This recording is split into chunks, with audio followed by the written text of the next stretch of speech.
Everyone, how's it going? It's Aki again, back with another Clash of Clans video. And yes, this is a different style video. I'm going to be ranking every hero equipment and then the best combinations for each one. I think you guys will like this a lot. At the end, I will also go into different types of armies and which equipments I think are the best for those. But I also do want to shout out Itsu. I love the layout he uses for this style of video, so I kind of did a little tweak on that. So shout out to him. But now let's get into towards the rankings. So starting off with the Barbarian King at number 1. I would like to put the Spiky Ball and Earthquake Boots, but I have to put the Giant Gauntlet in there as well because, yes, the Spiky Ball and Earthquake Boots got a nerf. The Spiky Ball, one last target, and the Earthquake Boots, the radius got a little bit changed and some of the damage. When you add in the Giant Gauntlet, you get way more health for your king, and you still get the Earthquake Boots, which can open up the walls. The Spiky Ball, though, however, come on. You instantly click it, and you can just wipe out before, like, the whole kind of range there. Now, you can't take out, what is it, a Ricochet Cannon. I don't think you can take out the Monolith. It gets really, really close, but you require just, like, a couple extra damage. But that is my number 1, and the reason it's also number 1 is it's so widely used in pretty much any army, that combination, that I do have to put it at the number 1 spot. And by no means is the number 2 spot any worse. Like, for example, the Giant Gauntlet Rage is a classic. It works at any Town Hall.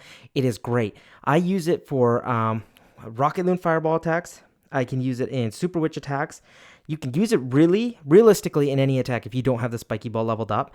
You can run that, or then you can run the Giant Gauntlet Earthquake Boots. But number 2 is a very, very solid combination. I am a big, big fan. And you guys are so lucky. At number 3, I did not put the Spiky Ball and Snake Bracelet. I would have got pitchforks stabbed at me if I had done that. I really wanted to because I feel like I use it a lot, and I'm actually quite a big fan of them. I'm not trying to just sell it to you, but I am. They work well for me. I've seen Boom Academy dominate it with it in hard mode. I've seen Navi pull it out as well, but I am going to stick with the double epic, the Spiky Ball and Giant Gauntlet. Before, this was number 1. We used it all the time. It was such a crazy combination. Right now, it's just so dang expensive, hence why I put it at the number 3 spot. By no means is number 3 mean that it's a bad one. It more so just means for me, I put this lower still down than the Giant Gauntlet and Rage because I know still as free-to-play players or even some people that spend money, you don't have all these equipments leveled up. But that's it for the King. Let's move over to the Queen. Up, we have our big change here. It always used to be the Healer Puppet and Magic Mirror at number 1, but right now I have to go the action figure. It is so dang good. It's not even funny, and with the Magic Mirror, it works so well. And the reason I'm putting it at the number 1 spot is it can be used at any point, and you're going to get value out of it. So early on in the attack, you're going to get it. You can set a funnel with it, middle of the base. Usually you'd like to use it a little bit earlier rather than later, and you get better base stats than the actual Healer Puppet herself. So it's a complete replace, but if you don't have it leveled up, that's why at number 2, I'm still putting in the Healer Puppet and the Magic Mirror. Still a wonderful combination. You do not have to run and quickly upgrade the action figure. I did that for you guys to show that it is very much so a solid equipment, but it's not the end-all be-all, and you need to upgrade it ASAP. Number 3 is the Healer Puppet with the Giant Arrow. I feel like that still is going to be a widely used combination in air attacks. You could replace it with the Action Puppet, but I still feel like the Healer Puppet is going to be good there because then you can turn it into like a mini Queen Walk / little funnel area for you.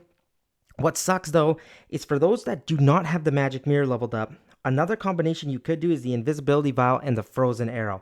I would put that at number 4. If you also do have the Magic Mirror, you could do the Magic Mirror and the Frozen Arrow. That's another combination that kind of splits up at number 4, and it's very close. I couldn't quite put it in there, but still, I am very impressed with it, and it is still a very, very good combination. But the Queen, I think, has some of the most balanced equipments. Like, the Magic Mirror seems really, really good. I was afraid for a moment that we were going to get it nerfed, but it's awesome. This is the rankings for this one. I will see you guys now where we focus up on the Minion Prince. Next, we are moving on towards the Minion Prince. At number 1 still is going to be the Dark Orb and the Henchman Puppet. Works well for ground strategies like Root Riders. You can use it with air armies, and it's a great combination if that's the one you have leveled up. I would feel very, very happy about it. And don't feel like worried that you don't have, say, the Metal Pants leveled up. But at number 2, I am going to put the Dark Orb and the Metal Pants. Very nice combination. The only thing is, it doesn't really synergize the best in my opinion. I feel like I would rather have the Henchman Puppet with the Dark Orb. I wouldn't do the Metal Pants.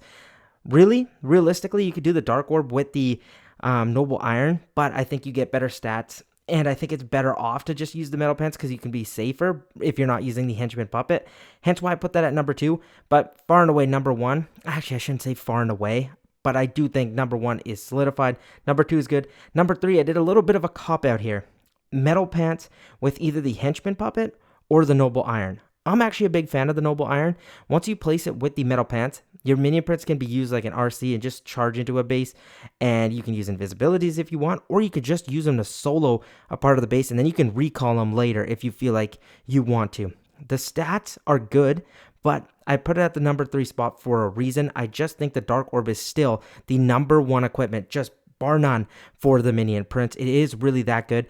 It works just like an epic equipment. It's got everything required. I am surprised that it's a common piece of equipment, but I'm not going to complain because for you players that it's actually easier to upgrade, obviously, because there's no Star Ore involved. But if you haven't already, level up your Dark Orb, guys. It's seriously the best equipment for the Minion Prince. But now, let's head over towards the Warden and see what's the number 1. I think it's not going to be too big of a surprise, though. Now, moving on towards the Warden, number 1 is easy. It's been like this for years.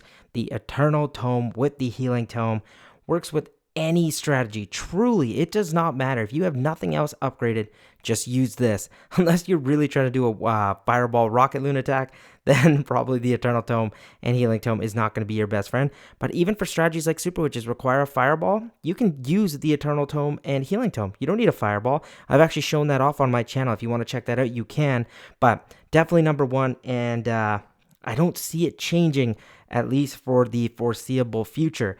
Number 2, it is the Fireball and the Rage Gem. Come on, Fireball attacks, how much fun are they to execute? But they are also just as strong. Yes, it caught a little bit of a nerf, but at max level, it still has the tile range of 6. And really, it affects more so the hard mode. And once you're at levels 18 to 23, I'm pretty sure. And for me, it still stands out at number 2 because it completely changed the Warden's dynamic. Before, it used to be a supportive hero. Now it can actually charge into the base and do its own thing, which we love to see. Number 3, a little bit of a cop-out by your boy. I'm going to put the Eternal Tome with the Life Gem / Rage Gem. Heck, I even kind of wanted to go to the double gem, but I was like, you know what? I can't be that bold. Come on, Aki, what are you doing?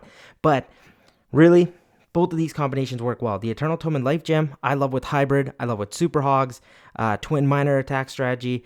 They're great. And then the Eternal Tome with Rage works well if you want to, say, for example, use some dragons. That's one of the combinations. I also use it with Root Riders. I feel like you get better healing, at least in Legends League. In hard mode, I would do the number 1, where it's the Eternal Tome and Healing Tome.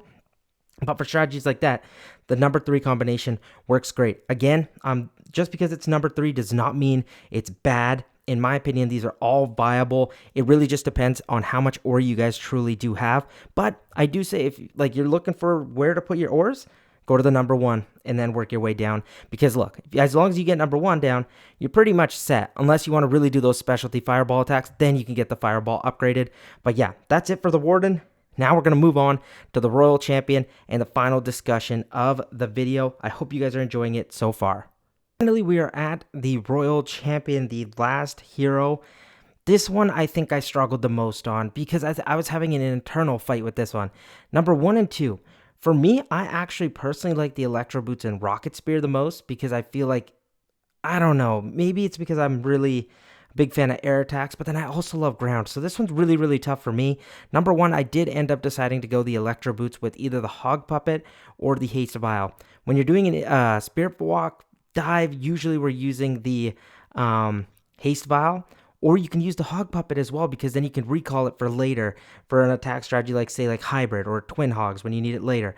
But the Haste Vial you can use up and then have your Royal Champion go down. Or again, you can recall it and have the Haste saved for later. Or you could use it in the core of the base once you're really deep and just tear apart the center compartment.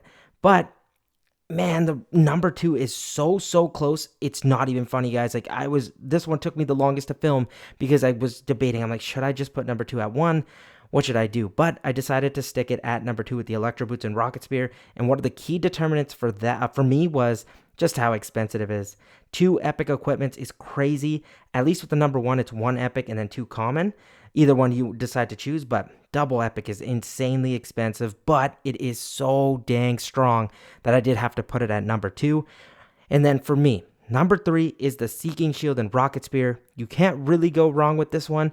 You can use it in any strategy. Seriously, you can replace the Electro Boots. Like, obviously, when you're doing an invisibility dive, then I would do the Life Jam and Haste. Remember before when we didn't have the Electro Boots? That's a dive we used to do. Shout out to Mighty Mike for that one. But the Seeking Shield and Rocket Spear I actually like better than the Electro Boots in armies like Rocket Loon Fireball, Super Witches. I even like it more in E-Titans. Heck, I even use this in throwers too. So for me, it is very, very good number 3. Again, it's not a disappointment at all. If that's what you have, use it because it is still very, very good. I hope you guys enjoyed this video. I hope it did it justice and kind of let you know where to invest your ores in. I do really feel for you free-to-play players. I understand there's so many equipments and not enough ore to go around. But let me know if you enjoyed this video. Seriously, thank you so much for watching. I really do appreciate you all.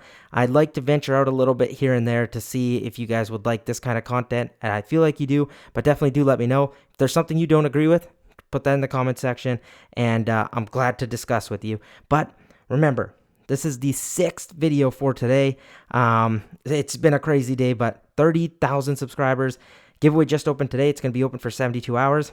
5 free gold passes, but don't worry, it's going to be giveaway season this April. We're going to be giving a lot of stuff away. All you got to do to enter is be subscribed, like this video, drop 1 comment to get 1 entry. That's it. And all the rules will be in the pinned comment and description of the video. Thank you so much for watching. I will see you guys in the next one. I hope you have a really good night. I'll see you guys tomorrow. Peace out.